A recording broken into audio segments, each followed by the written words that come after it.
They just didn't. It was basically the same thing that happened with MySpace. But MySpace didn't really have a major fuck up. But when MySpace started doing the top 8 shit, that's what gave Facebook that Windows, because it created so much drama. It's like, because you basically someone at MySpace thought it was a great idea to have you rank your friends. Right. You understand what I'm saying? And you would, and you were publicly saying, this is my number 1 friend, my number 2 friend, my number 3 friend, and it was a big deal if you move somebody's rank. Right. Yeah, if I moved you from 8 to 1, or I moved you from 4 to 5, it's like, now we gotta talk about that the next time I see you. Oh, so why you move me down? That's how some people feel. Welcome back, BS with Brian Simpson. Rob is off Twitter, right? Episode 45. Rob is off Twitter. Now you're Dunskies. What's wrong? What happened? It's just private now, and dude. There was an interaction that I had that reminded me, this is why Twitter's awesome to lurk on, right? Twitter's awesome to just like pull up and see what people are talking about. I lurk and watch this. I've been on Reddit for 11 years. No, maybe like 9 years.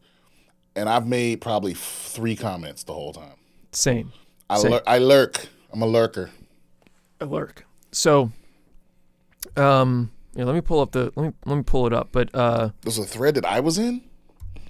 Yeah, I think it was on Tony Baker's thread, and he was asking about sandwiches versus hamburgers. Oh no, whether hot dogs were also sandwiches.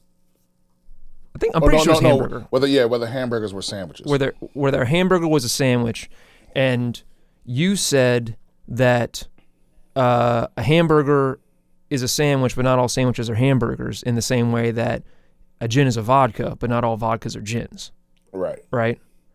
And somebody else chimed in with like, wait, all vodkas, or all gins are vodkas? And I was like, and I chimed in and I was like, yeah, because a vodka is just any clear, unflavored liquor, right? Distilled liquor. Right. That's the technical definition of vodka. People mostly think of vodka as like derived from potatoes, but that's not even correct, because most stuff labeled vodka in the store is not made from potatoes. It's made from rye or it's made from corn. And right. And somebody else was like, "Oh, so like, they were kind of like, you fucking idiot." They're like, "Oh, so sake is vodka?" And I was like, "No, that's brewed, not distilled. That's not a vodka." And then I mentioned that it was like how every square is a rectangle, but not every rectangle is a square. Okay, another good analogy. Classic. Yeah, and some motherfucker put in like a screen grab saying, like, I don't know what website they got it from, but saying that a rectangle is contrasted with squares, like they're different things. And it's like, this is why I don't talk to people on the internet, because it's so fucking stupid. You learn that in like 4th grade. Yeah, Rob, you fell into the trap, Rob. You don't argue. I did. You don't argue on Twitter. Listen, you state your opinion and you leave. True. Yeah, I don't. True. And I did not re-engage. I will say I did not re-engage. Yeah, it's hard to do, but I think it's probably been maybe 6 months since my last transgression, where I went back and forth with somebody. I'll go forth, but I won't go back. I'll say something, but I'm done. Because I've never won a fight on the internet. Nobody wins. No. All you do is lose. You just lose your time. You lose your time. You lose your peace. And it can go on for days, weeks, even. But there's some Facebook, before Twitter was like Twitter, and people were arguing on Facebook. There's some epic Facebook threads that I've seen go on for weeks of people back and forth, 700 comments. And that's why I still don't understand, because Facebook does this. Instagram does this, TikTok does this. What I don't understand is like, why is it that if you go onto a thread and there's a and it'll tell you there's 56 replies under this thing, and there's no way for you to go, okay, open it all the way up and show me all 56. It'll show you like 7 at a time. If you click on it, it'll show you 7, and you got to scroll to the bottom and click more and go just to get to the bottom. You right. know, there's no option for you to be like, open it all the way the fuck up. Rip open the onion. I want to see all these. I'm reading all 700 comments. Open it. Yeah. Stop making me click. I don't know. That's just a little. I also wish that it would open. I want the sub threads to open underneath it. I want it to look like a flow chart. Yeah. You know what I mean? Like I want to see, and you can do that on Reddit.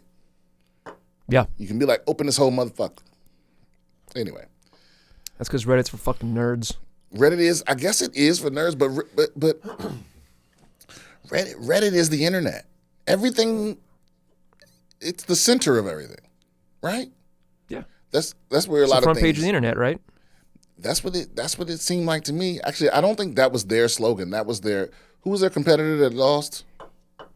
It was Reddit and it was something else. It was Was it like Boing Boing or something? No. The name makes sense. It's a better name than Reddit. But I think they were the front page of the internet. You know who I'm talking about. It was because in fact at one point I think it was bigger than Reddit. You know what I'm talking about? Let me see here. Was it Boing Boing, Digg? I think it was Digg. Was it Digg? Yeah. Is Digg still around? No, I don't think so. Digg. Okay, so Digg is still around. It says Digg is the homepage of the internet featuring the best articles. So that is their. That's still their. Oh, Digg is still slogan, around? It's still around. I haven't talked about Digg in probably years, or visited Digg in years. Yeah, and I don't know anyone that does. There's I'm like looking at. There's a subreddit on what happened to Digg. Yeah, so it says. So this is a Reddit post from 7 years ago, but it says Digg was a news aggregate site very similar to Reddit. About 5 years ago, they updated the website, which really didn't work very well for days, and removed many features while making it easier for power users to get content seen while making it more difficult for normal users. Users were pissed and just flooded the site with protest links while others just quit using the site altogether. Believe their traffic dropped over 25% in less than a week. Those protest links were mostly Reddit links. I always knew about Reddit, but that forced me to actually look around. After the mass exodus, I left as well and joined up here. Yeah, so I think that's what happened. They fucked up, and they tried to force people to do, it's institutional arrogance. Because right. There was a point, I remember, when Digg was the number one thing. And right. Yeah. I mean, and they dropped the ball. Just like, listen, I'll never forget how Google Plus dropped the ball. Remember then? Oh, God.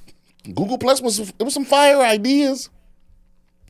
But I remember when, I forget what change Facebook made. But Facebook made a major change that no one liked. And it was Google's moment. It was their window to go Google Plus, but they didn't. They didn't bang the drum. People was ready to leave Facebook. I forget what they did. They changed something. When did this happen? I'm not really sure, but Google Plus was only around for like 3 years or 4 years, right? So it was in that time period, but it was the year that it came out. It was the year Google Plus came out. Because I was in the beta, I think. And Facebook, I think they changed it so that, they changed the whole look of the site, and they also changed it so that you didn't get to decide what popped up in your feed. Oh, this is where they switch over to like the news feed instead of like the personal feed, where it was not manicure. And what people am I saying? It was like manipulated. that's when the algorithm shit started. When they started showing you things that you weren't subscribed to, things that they thought you might like, and all this other shit, right? And people did not like that shit. And it was like, all right, everybody, let's get over the fucking Google Plus. And Google was not. They were just caught lead footed. You know, it was their chance. All they had to be was be like, yo, we ain't changed nothing, because it was cooler. It looked cooler than Facebook, for sure. It has some timeline. 2011, the timeline. 2011 was the same year that Google Plus came out. Yep. And Google just dropped the ball. They really should have banged the drum loud, like, welcome over to Google Plus, this and this and that, and they just didn't. They just didn't. It was basically the same thing that happened with MySpace. But MySpace didn't really have a major fuck up. But when MySpace started doing the top 8 shit, you know, that's what gave Facebook that windows, because it created so much drama. You know, it's like, because that you basically someone at MySpace thought it was a great idea to have you rank your friends. Right. You understand what I'm saying? And you would, and you were publicly saying, this is my number 1 friend, my number 2 friend, my number 3 friend, and it was a big deal if you move somebody's rank. Right. Yeah, if I moved you from 8 to 1, or I moved you from 4 to 5, it's like, now we gotta talk about that the next time I see you. So why you move me down? That's how some people feel. They also MySpace made it so that you had to so that it, like, people started playing around with HTML, so you could control how your page looked when people came to your page. And you could do anything in the HTML, and people would like have these, you know, annoying graphics and sparkles and shit. It wasn't like uniform. Autoplay audio. Yeah, it would autoplay a song. It was fucking brutal. And Facebook just came out, and it was just clean, simple, and people gravitated towards that shit. You know, I remember in 2000, maybe 2005, I remember telling my buddy's little sister was graduating. It was her senior year. She was graduating. Like around the same time he got out the service, we like did a road trip in the back in his hometown, and his sister was graduating, right? And I remember her, and this was back when you had to have a college email address to have a Facebook, right? Right. Yeah. And I remember she was excited because she got into the college, and she got on Facebook, and I remember seeing her using it over her shoulder, and I remember saying to her, like, I remember her telling me, like, oh, this is the future, and I was like, no, it isn't. Everyone's on MySpace. Like, what is this? I was like, how do you get on this? They're like, oh, you need a college email address. I was like, failure. Everybody ain't go to college. You know, little did I know. Yeah. Just 4 years later, MySpace is gone. I mean, it's not gone. You can still go on MySpace.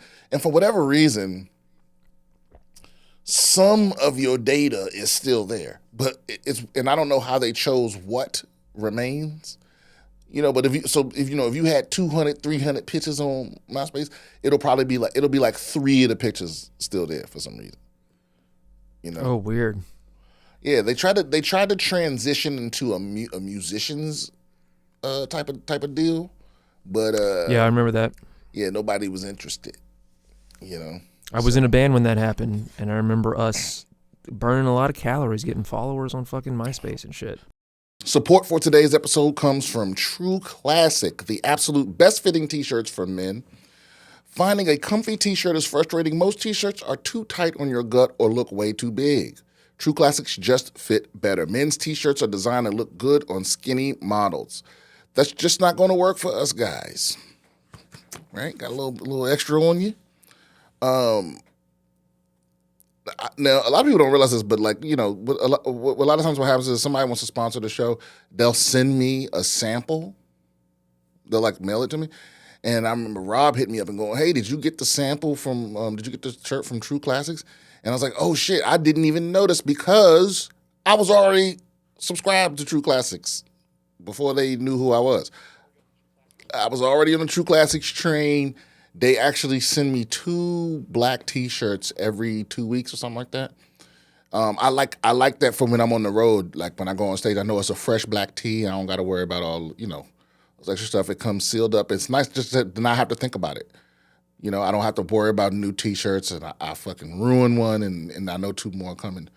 And I've already been subscribed to them, and they make you, they're slimming because of the way they fit. Like you know how you get those. Well, I don't know if you've ever been fat, Rob, but a lot of times what happens is like you if you get a shirt that fits good around your arms, then it's usually doesn't fit good around your waist, and so a little bit of your stomach is peeking out, which makes you look fatter.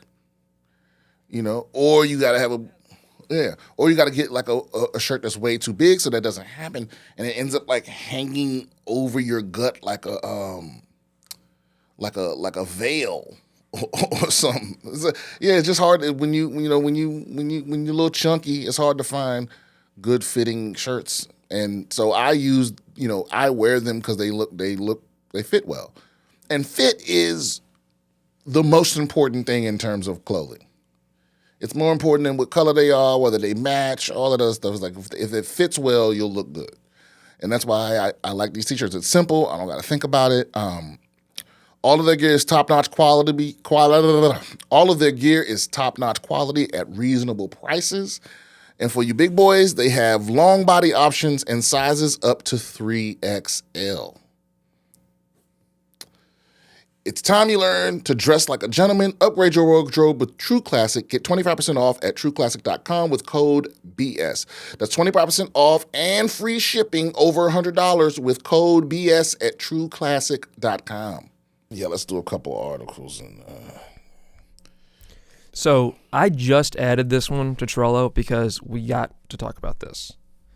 This is the newest one. It's from Vice. This is the Maryland lawmakers want to stop criminal cops from getting their pensions. Whoa. We need to send the message that you're a law enforcement officer and you commit crimes when you're on duty. Your pension will be at risk.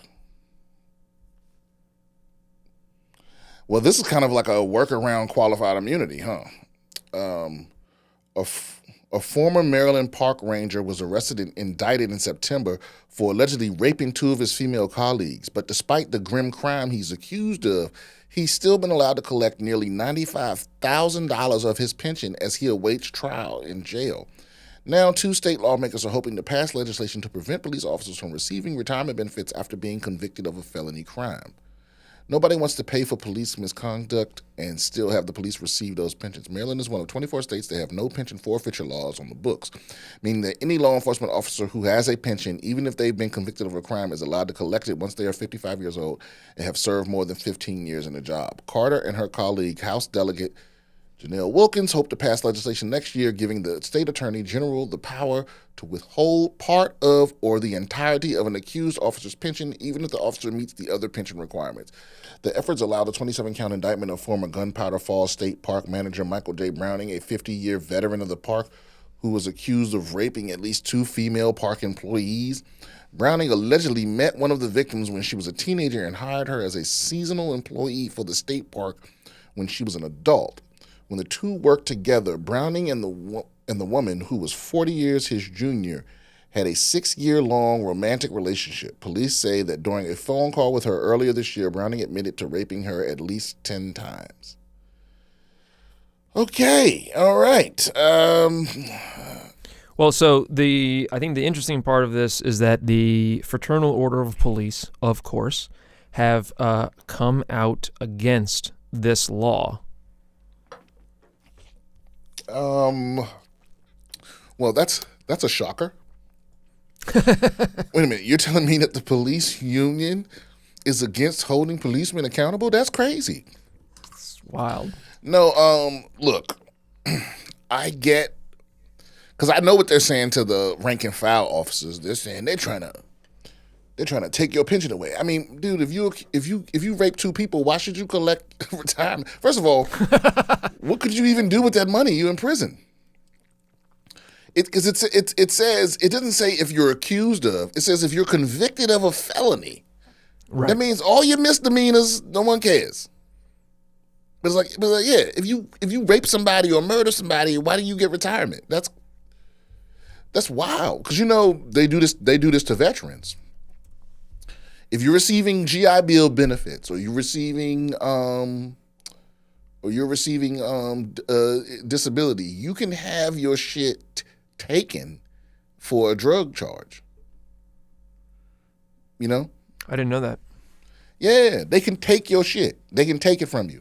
So, I've known at least 2 people that have lost their education benefits because they got convicted on some drug shit. That's up. Yeah, but my point is, it's like it makes sense. It's like, well, it makes sense in some circumstances, but I would love to see the head of this union. I would love to see him make this argument. You can lose your GI benefits for a misdemeanor, or it has to be a felony drug charge. I think it has to be a felony. Okay. Well, okay. Well, no. I mean, that's still not ideal, but I don't know the answer. I don't know the answer to that question. Let me look it up. But the point is, yeah. The point is, how do you make the argument that this dude that admitted to raping 10 people should get his retirement? I mean, it's just a knee-jerk reaction from the police union, right? Anytime there's any attempt to hold police accountable for even the most egregious misdeeds, the police union will jump in but not so fast. Yeah, this is nuts to me. I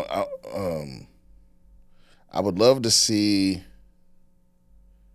Okay, so wait a minute. The state fraternal order of police claims giving the state the ability to take away an officer's pension makes the job less attractive to potential new recruits. Every police department in the state of Maryland is struggling to attract and retain people. He added that he hopes legislators wait until the effects of the Police Accountability Act of 2021, which went into effect July 1st, 2022, are more concrete. Holding cops who have been found guilty of misconduct accountable is an issue several states have tried to address head-on. States like California, Virginia, and Massachusetts have passed laws allowing them to decertify an officer, essentially ensuring that their record of bad behavior follows them if they try to find a job in law enforcement elsewhere in the country. Oh, like that's going to keep them from getting. Okay, well, all right. I see. Well, I'm interested. I'm going to keep an eye on this because I want to see where it goes. I would love to know. I mean, we know where it's going to go. It's going to fail, but there's hope, There's hope. That's one of the things I miss about being religious. It's just ready access to hope. You know what I mean? You could just hope in some situations where I just can't. And that I miss that. You got to make your own religion, Brian. Yeah. Give me money. My religion. That's the most popular form of religion. Yeah. Give me money. Oh, yeah. Orphaned neurological implants. When the company that powers your nervous system decides to pivot, what are we talking about here? The startup world's dirty not-so-secret is that most startups fail. Startups are risky ventures, and their investors know it, so they cast a wide net, placing lots of bets on lots of startups and folding the ones that don't show promise, which sucks for the company employees, but also for the users who depend on the company's products. You know what this is like? You sink a bunch of time into familiarizing yourself with a new product. You spend money on accessories for it. You lock your data into it. You integrate it into your life, and then one morning, poof, all gone. The looming. So I don't want you to read the whole thing because it's a long article. Oh, goddamn! But if you scroll down, what about the devices inside your body? Earlier this year, many people with Argus optical implants, which allow blind people to see, lost their vision when the manufacturer, Second Sight, went bust. Nano Precision Medical, the company's new owners, aren't interested in maintaining the implants. So that's the end of the road for everyone with one of Argus's bionic eyes. The $150,000 per eye that those people paid is gone, and they have failing hardware permanently wired into their nervous systems. Having a bricked eye implant doesn't just rob you of your sight. Many Argus users experience crippling vertigo and other side effects of non-functional implants. The company has promised to, quote, do our best to provide virtual support to people whose Argus implants fail, but no more parts and no more patches. Second Sight wasn't the first neural implant vendor to abandon its customers, nor was it the last. Last week, Liam Drew told the stories of other neural abandonware in Abandoned, the human cost of neurotechnology failure in nature. So, among that abandonware, ATI's neural implant for reducing cluster headaches, Nuvectra's spinal cord stimulator for chronic pain, Freehand's paralysis bypass for hands and arms, and others. People with these implants are left in a precarious limbo, reliant on reverse engineering and a dwindling supply of parts for maintenance. That sounds like a horror movie. Yeah. So bottom line, long story short, these people got implants so they could see. And then the company went out of business and now they can't see. The implants are shut down. They're installed in their nervous systems. Yeah, they paid out the ass to get this $155,000 per eye? $150,000 per eye. That's wow. But they worked.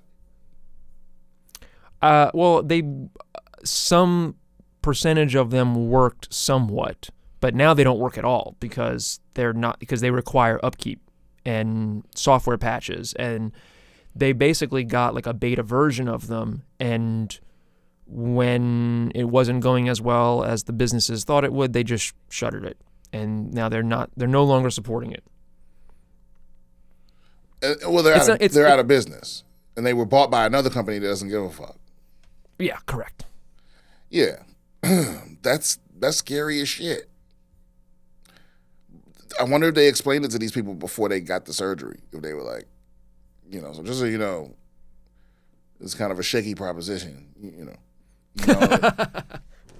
I mean, I'm sure they signed a bunch of shit saying that they know it's experimental, or that that they waive any claim to the company if it goes out of business or whatever. But I mean, even if they didn't, who are they going to sue? The company's out of business. Company's gone. Yeah, it's hard for me to be mad, because like it's not like they got conned. You know what I mean? Because that's the hard part. Is like it's a bunch of con artists out here. I think it is a con, though. I think it is a type of con because you're taking people who are desperate and you're convincing them to underwrite a business that if it succeeds, you're going to reap all the benefits because you're going to make billions of dollars off the technology. And if it fails, then you just move on to the next thing. And these people have bricked eyeballs in their heads. And it's not just like they're back where they were, right? Because it's not like, well, they couldn't see before, now they can't see, so they're out the $150K. It's like it causes medical problems to have abandoned cybernetic technology floating around your body. Yeah. Or I mean, listen, there's a small chance, it's not zero, that one of these people might gain, superpowers. True, non-zero chance. Yeah, who knows what those nanites might come together in their bloodstream in such a way that they can hack stuff with their mind or whatever. Well, so I'm just trying to look. I'm looking for a silver lining. Sure, it's gonna be hard to find one of them. It's gonna be tough. The solution, or one of the solutions that's offered in the article from Cory Doctorow, is standardization.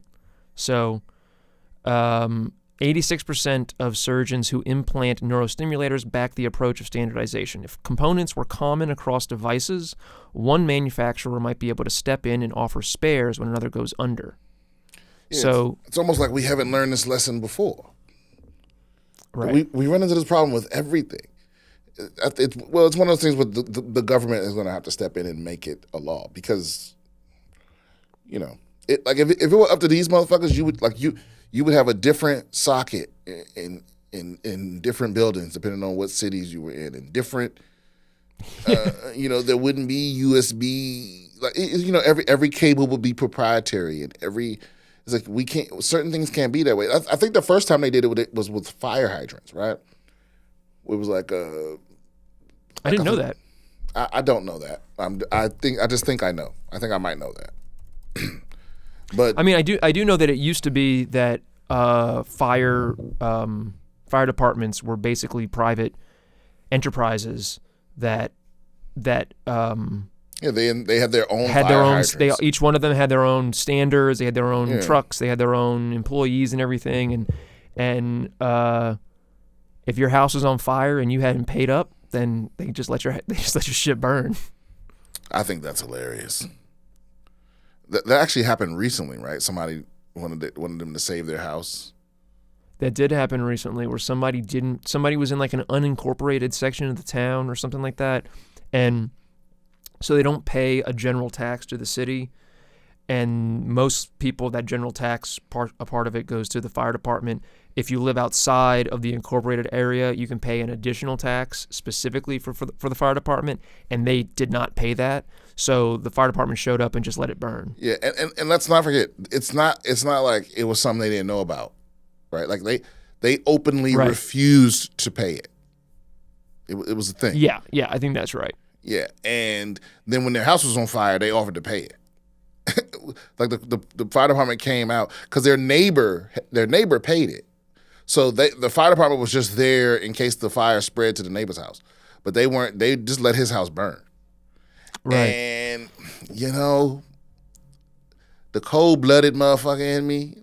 I think back then I was on the guy's side, but the cold-blooded motherfucker in me is like, hey man, you know what? You don't get to play fucking sovereign citizen until your house is on fire. And then that's true. I can understand that. It's like you out here playing sovereign citizen and be sovereign, motherfucker. Like otherwise, participate in society. Yeah, I agree. It's like I refuse to pay this tax. My house ain't even on fire. It's like, okay, you're right. What's the chances of my house burning down? They're very small, but it's not. But it's not zero. It's one of those things. It's like, and I don't even think it was that much per month. I think it was like $20 a month or something like that. And I think it was even less than that. I think that there should be a price that you can pay, and it needs to be low enough so that you just pay it. Like okay, so if you're in that situation, right, where you could have paid the monthly fee but you didn't, and now your house is on fire and the fire department is there should be some price that is low enough that you just pay it and it's cheaper than trying to rebuild your entire house, but it needs to be high enough that everybody doesn't just shirk the monthly fee. You know what I mean? You got to dial that in. It's got to be reasonable. That's just it's got to be reasonably priced. But but you don't get it's like you don't get to get in a car accident and then call and get insurance. That's right. That's what it is. And now listen, I don't know if I could have stood there and watched somebody else's house burn down, but I probably could have. I probably could have watched. What if he had a Confederate flag tattoo on his calf, Brian? Well, that's different. Wait a minute, the firefighter or the dude whose house was burning down? The dude whose house is burning down. Oh yeah, well that would just make it funnier. Like, don't worry, man, you'll rise. You'll rise again. So I'm reading this. I found an article from the United States Department of Commerce Technology Administration, National Institute of Standards and Technology. Major U.S. cities using national standard fire hydrants 1 century after the Great Baltimore Fire. So you are correct. 1904, Great Baltimore Fire. One of the reasons why it went out of control. I'll be correct, nigga. That's twice today. Is that the fire hydrants throughout Baltimore had different threadings on them, and they weren't standardized. So Baltimore basically burned down in 1904, and so and it's due for another. Yep. After the Baltimore Fire, a national standard for fire hydrant connections was adopted by the National Fire Protection Association. 100 years after the Great... So this is from 2004. 100 years after the Great Baltimore Fire, 18 out of the 48 most populated U.S. cities have installed national standard fire hydrants. So there's still 30 of them. Yeah. It's almost like we have this habit of not learning lessons from the past. Correct. Right? Like, for example, this next article... TikTok promoted deepfake AI porn of Billie Eilish. Okay, we ain't gonna be able to stop this. We just need to accept this. The AI porn is It's here, and it's here to stay. It may destroy humanity. Porn that you get to decide, like you get to take your celebrity crush and put them in a porno. That ain't going nowhere. They're gonna have to make this illegal. I haven't read this article yet. Let's just read the article. The modified images of the singer. It was sent to people's For You pages, which is if you don't have TikTok, it's just the front page of TikTok. Your personal front page. The modified images of the singer were viewed 11 million times before being removed for violating TikTok's community guidelines around sexual harassment. That's another thing that's weird to me. How there is porn on TikTok, but you have to say segs instead of sex in the subtitles, or it'll fucking, I don't know, it's weird. It's so weird. Ultra sexualized images of Billie Eilish likened to deep fake pornography went viral on TikTok and were amplified by the app's algorithm. A photo gallery video featuring the singer's face on sexually exaggerated bodies were seen by 11 million people in 4 days before being removed for violating TikTok's community guidelines around sexual harassment. So it wasn't porn, it was her on sexy bodies. Tracy Hart, because they won't show me the pictures. So I guess that doesn't make sense. It was porn. Tracy, okay. So was it like, okay. Tracy Harwood, professor of digital culture at the UK's De Montfort University, told Vice World News it looked like the images had been created using some form of AI imaging or, well, no shit. Many women have said that the apps are perpetuating misogyny by removing their clothes or presenting them with sexualized bodies. You can't stop it. Megan Fox is one amongst several public figures who have recently criticized Lenza for sexualizing self-generated AI images. Okay, that's a whole separate thing that's bullshit. I mean, it's, how do you sexualize? So they're saying the AI is misogynist? No, they're saying that people are using, the AI is making it possible for people to make sexual stuff. Yeah, but so what? I don't understand her argument there. It's possible for me to do this. I could sexualize somebody with a paintbrush. This just makes it so that I don't have to paint it. It's like, are they saying we got to program AIs to do everything except sexual stuff? She revealed that one of the reasons behind her trademark baggy clothes is that nobody can have an opinion because they haven't seen what's underneath. Nobody can be like, she's slim thick, she's not slim thick, she's got a flat ass, she's got a fat ass. No one can say any of that because they don't know. Oh, Billie Eilish is talking about why she doesn't dress, why she wears baggy clothes.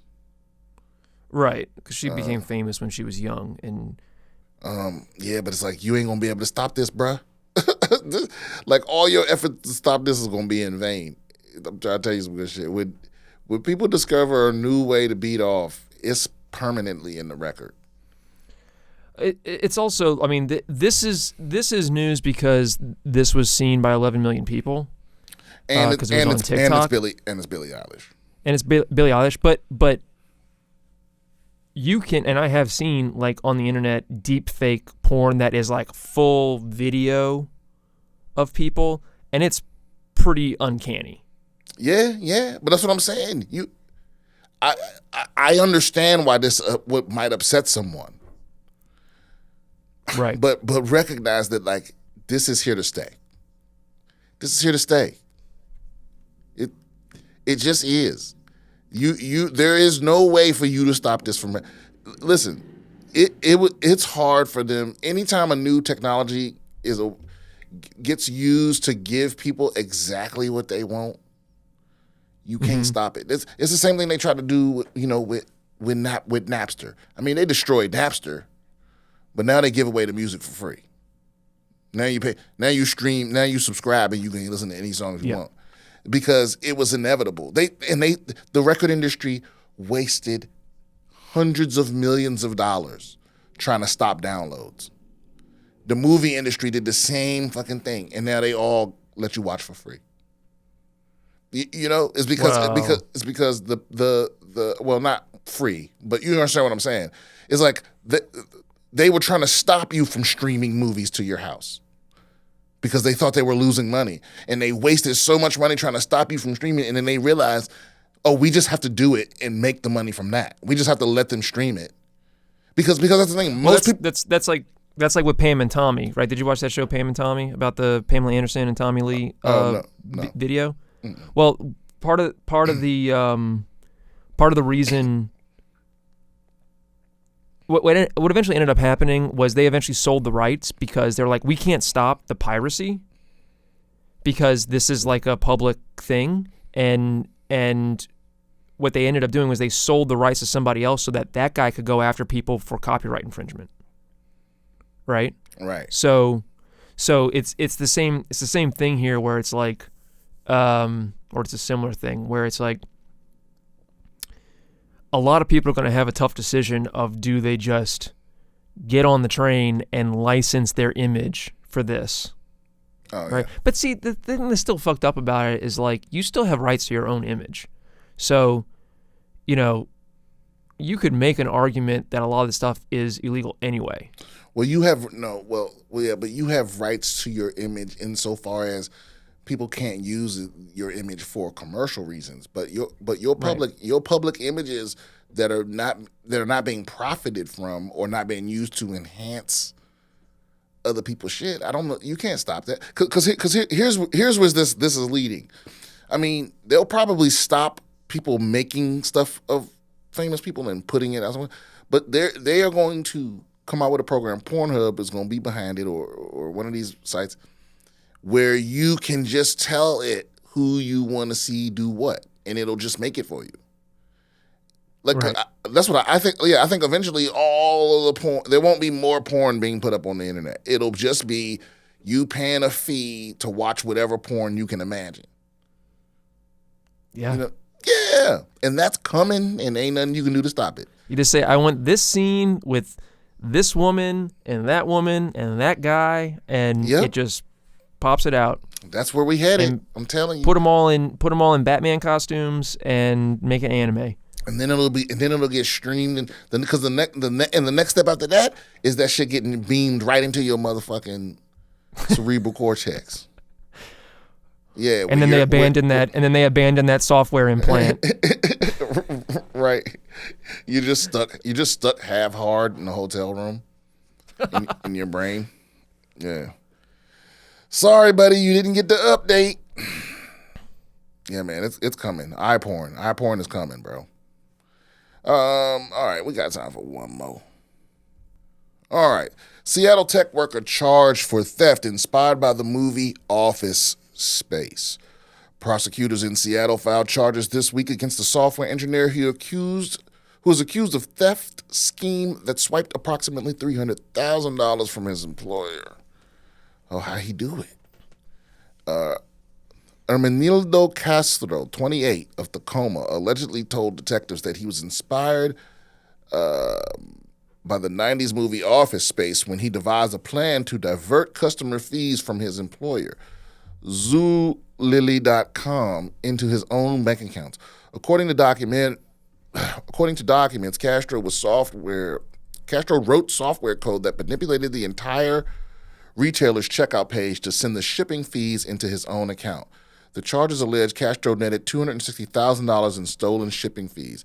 Seattle police detectives said Castro also used his position as a software engineer to manipulate prices on Zulily to purchase approximately $41,000 in merchandise for pennies on the dollar. According to police, the company's cybersecurity staff found a document on Castro's laptop file, Office Space Project, which outlined Castro's scheme to clean up evidence by manipulating audit logs and disabling alarm logging. The theft began in February, and by March, the company had identified discrepancies in the shipping fees being charged to customers. An SPD report states Castro was part of the team assigned to investigate the discrepancies in shipping fees. Zulily investigators eventually caught on to Castro's scheme and went to his house in Tacoma, where they found boxes of merchandise piled up outside the front door and driveway, the report states. In total, Zulily's team said Castro had sent over 1,000 items to his house. In an interview with police, Castro claimed that the orders came to his house were the result of a mistake during a test, and he forgot to return the items and did not notify Zulily's staff. Okay, when asked why he never returned the items to Zulily, he said that once they fired him, his opinion was fuck him. Hey, I'm with that. This is hilarious. Seattle police detectives wrote a narrative explaining how Castro's alleged scheming related to the movie Office Space. That's funny. But but why does it matter why a motherfucker that stole $250,000 why he didn't return some shit? Because they fired him. Fuck them. Why would you need to ask that question? Why didn't you ever return this shit that you ordered? It's like he just stole $250,000. I don't even know what does Zulily sell? Zulily.com. Everything, toys and equipment and stuff, like just kind of everything. Oh, they're owned by QVC. Oh, okay, like a little stylized little QVC. I see. Damn, he was getting that bread though.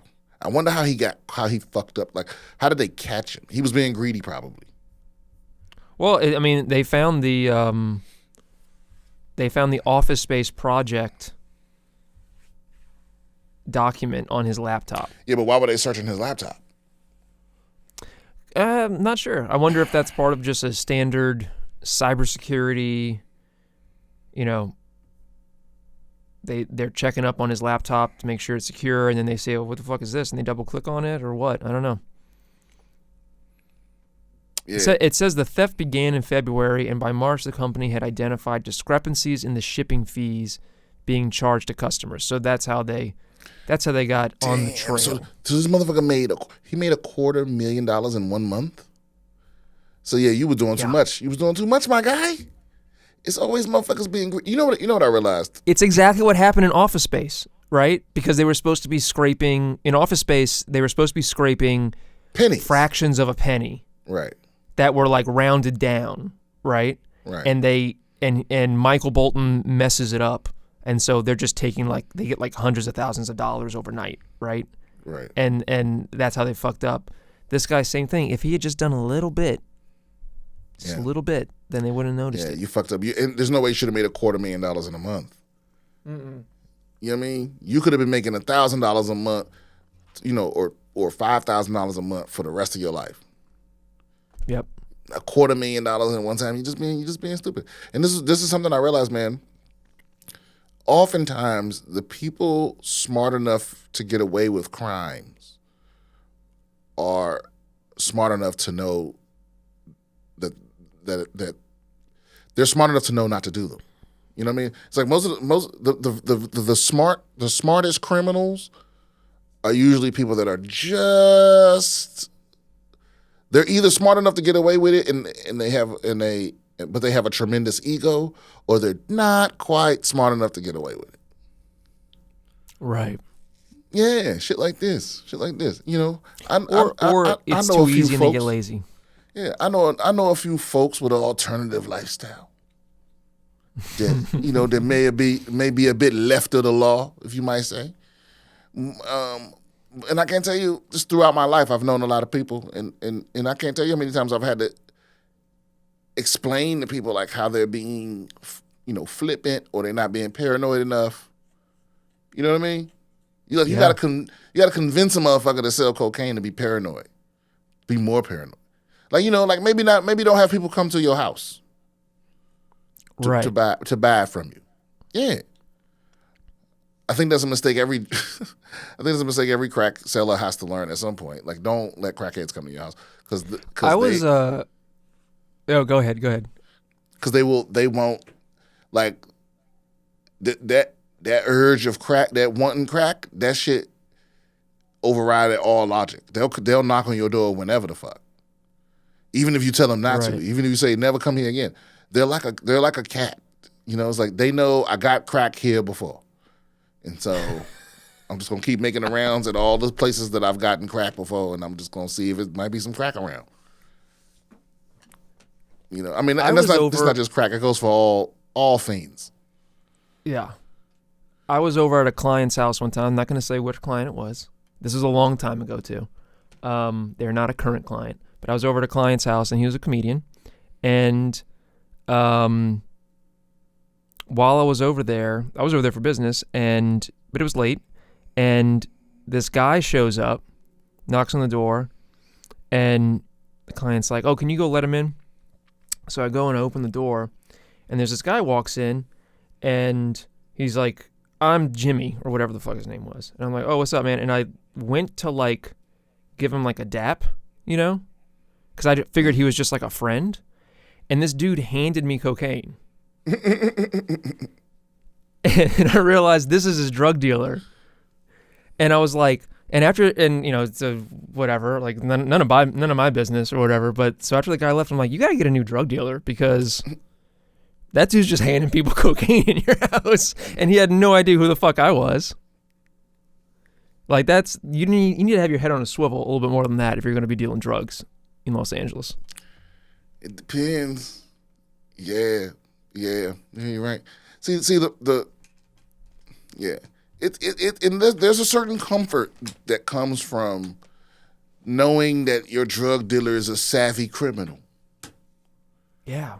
Yeah. I'm an adult now, but back when I partook, more frequently, it's like the dude that sold me drugs, or the main guy. I don't know, man. He probably been doing business for like 20 years, and he never got caught. He old school. He ain't not even suspicious of nobody. You know what I'm saying? I ain't never been to this nigga's house. I ain't never been in his house.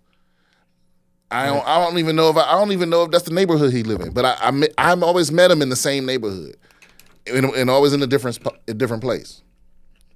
Yeah. Yeah, and he don't answer the phone. He don't respond to texts. None of that shit. No. You call him, and then he'll call you back, maybe from some other number. That's it. It's like, and then he'll meet you somewhere random that he decide, and he'll, and maybe he's gotten in trouble before. I don't know, but he don't seem like it. Seems like every time I see the nigga, he's doing better. Do drug dealers still use beepers? No, I don't. Are beepers still around? They may be, but I think they're so. I think that would get you caught if you used a pager, because there's so few people that use them. It would be so easy to investigate you. Yeah, I think it's only doctors have beepers anymore. Yeah, or something. Yeah, and they're probably really sophisticated. Yeah. Now, I wonder if you could come out with a product that was just that was just texts. Like if Dumb phone, they have those, right? I mean, what do they call them? Dumb phones instead of smartphones. You got dumb phones that only some of them only do phone calls and some of them only do phone calls and texts, I think. But there's no Bluetooth, there's no Wi-Fi connectivity, there's no internet, there's no email. Oh God. There's no apps. None of that shit. It's just like I think Aziz Ansari has one of those. It sounded like you were describing like a post-apocalyptic. There's no apps, no emails. There's no delivery. Some people fucking need that, man. Some people need that shit to like function in life. If you had to boil your phone down to just the necessary functionalities, what would you have? Obviously, texting, phone calls, email, a notes app, and I gotta at least be able to surf Safari or Chrome or whatever in reader mode, because I look shit up on the internet all the time. I really don't need like Twitter and Facebook, and I mean I don't ever use Facebook anyway, but I don't need any of the apps and stuff. Photos. Let me rephrase. You get five apps. 5 apps. So does any application, you get 5 icons. Okay. Gmail. Okay, I agree with that. Chrome. Okay, I agree with that.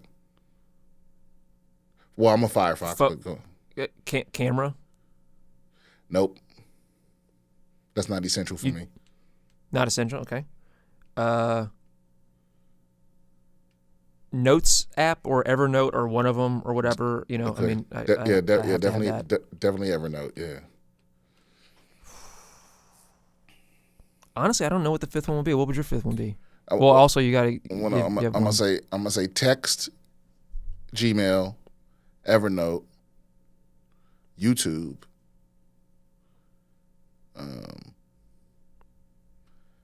and Slate Well, is if text counts as one, then that's got to be one of my 5. I have to have texts. Yeah. So I probably got to get rid of something. You know what? I'll get rid of notes, and I'll throw YouTube on there, and I'll just carry around a notebook. Well, no. Well, you know what though? You could use your email for notes.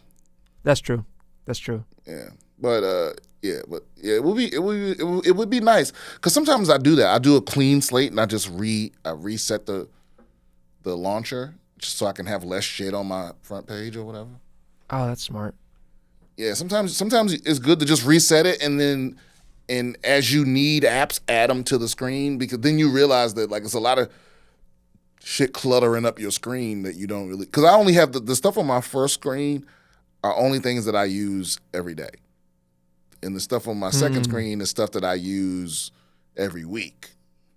And then I don't have anything else, and then the next screen is just a widget of my calendar. So I cleaned up. Oh, go ahead. Go ahead. Sorry. I just cleaned up my laptop the other day.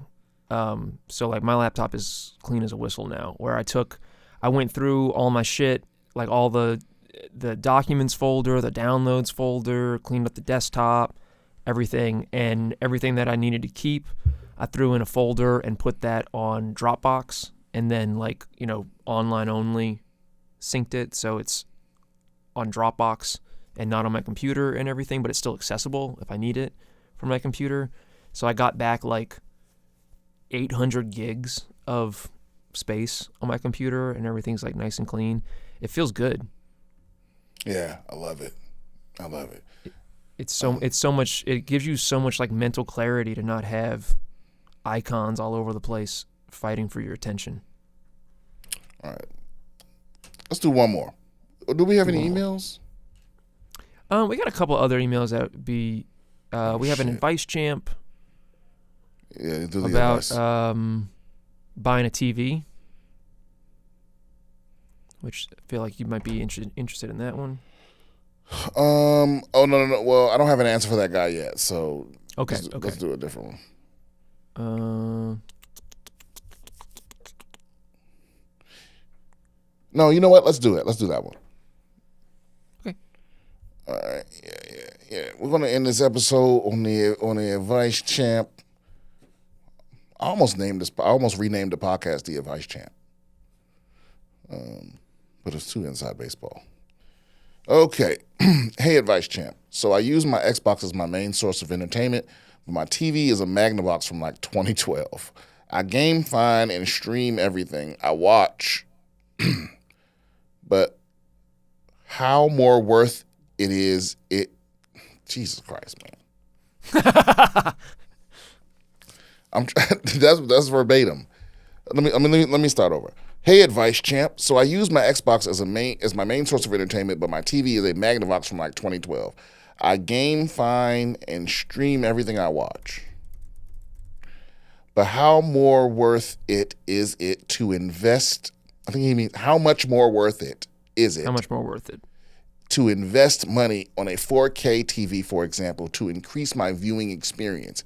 But I still feel behind because my friends always go for the latest and greatest. Am I missing out in the grand scheme of things?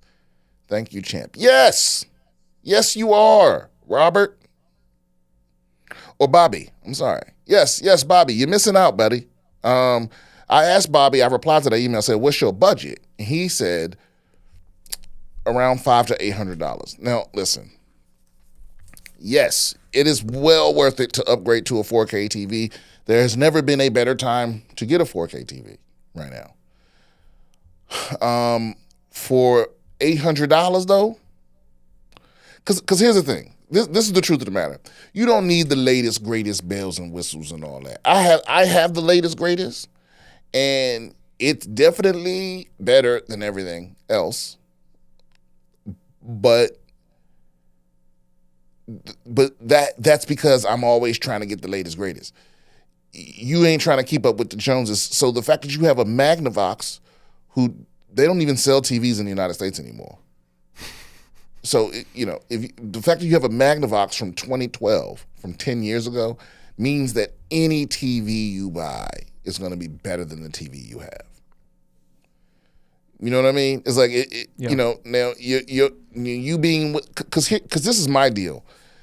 If you're the buy a TV every 10 years type of motherfucker, which is what going off this, that seemed like what you are, I would rather invest in a high quality item than buy a cheap item that I got to replace in 5 years. Because that's what's going on. When you bought this Magnavox back, that was the end of the hefty TV era. That was the end of the shit built to last. Like now, if you buy a television, you're going to have to buy another television in 5 years, maybe 6, 7 years, you know, if you take care of it. So anyway, the point is, any 4K TV you buy is going to be better than that shit you got. I mean, you gaming just fine on a TV from 2012 that's not 4K? No, you're not. No, you're not. You're gaming okay. This is one of those things where, I mean, you say you have friends that always need the latest and greatest. So what I don't understand is, how can you be at your friend's house and see they have a TV from, you know, from this decade, and you not understand what you're missing out on? Yes, you're definitely missing out. This isn't FOMO. This isn't like you're upgrading from the iPhone 11 to 12. This is like you got an iPhone 3 asking me, should you upgrade? It's like, yeah, of course you should. Definitely. And if I were you, I would save another, you know, $400 or $500 and start around that $1,200 to $1,300 range. You can get some really nice TVs in that range. I don't know what size you're looking for. You know, and another thing too is, like, I don't know what your needs are. But I just say, as a general rule of thumb for me anyway, and this is after me spending the last year and some change researching TVs and returning them and all this other stuff. Size matters more than everything. You can't make up for that size. Like, you know, in other words, my point is, I would get an 85-inch TV that was slightly less good than I would get like an amazing 55-inch TV. You know, that's just me. I prefer the larger ones. Anyway, you can get a nice TV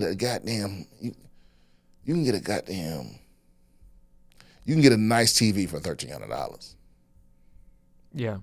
And also depending, because, you know, maybe he's gaming in like a smaller room or something. He doesn't need 85 inches. It depends. Like, we have a smaller TV in our living room. We just upgraded that one, and it's a really nice Samsung.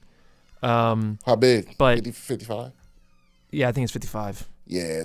Because that's just what fits in the space. I can't go lower than that. I can't go lower than Right. 55. No. Right. Unacceptable. But there's a I'm looking right now on Best Buy. This is not an ad for them, so I mean, you know, caveat emptor, but there's a Vizio 65-inch MXQ for $850. Yeah, but you know, and that's a good TV. That's a good TV for $850. That's almost right in your budget. Yeah, but that's not a good TV. That's an affordable TV. It's decent. Well, Yeah. You know what, Rob? You know what? I'm contradicting myself. Listen, that TV is going to be good for you because your TV is from 2012. Do you understand what I'm saying? Yeah. It's like you like it's probably not even possible right now for you to buy a TV that's worse than that. There's probably not one on the market that you could buy that's worse than your Magnavox from 2012. So Right. you really can't go wrong. But again, it's like if you buy the Vizio right now for $800, you're gonna have to buy a new TV in 3 years. You know, Vizios are not made Right. well. I feel like if in terms of the budget market, I would look at TCL. The TCL TVs are slept on, but they be fucking delivering, man. Like the 6 Series is really good. Yeah, the TCL 6 Series ain't no joke. Grab that. Grab one of those, but you ain't gonna get it for $800. Not the best one. Let me look at the prices of the TCL TVs real quick. 65-inch 6 Series 4K UHD Dolby Vision, blah blah blah blah blah, $948. Bam, there you go. And you got the Dolby Vision. I believe is it mini LED or is it OLED? QLED. Okay, yeah. So just mini LED. Yeah, so it's Yeah, mini LED. yeah, you can't go wrong with that. That's not a bad TV at all. That's a good TV. Yeah, if you're gonna go budget, go TCL. If not, save up and get a Sony or a Samsung, or an LG. Those are the only brands that's selling in the United States that are worth fucking with right now. To me, yeah, I wouldn't fuck with Vizio. Or whoever. I don't know who the fuck makes these. Like Amazon has like these Amazon Fire TVs or whatever. Like, don't fuck with those. It was like Insignia or something. Yeah, some bullshit. Don't buy. Yeah, I will say don't buy the budget shit like the Insignia or whatever. Like that stuff is crap. Yeah. Don't get that. So and listen, also download Grammarly for email.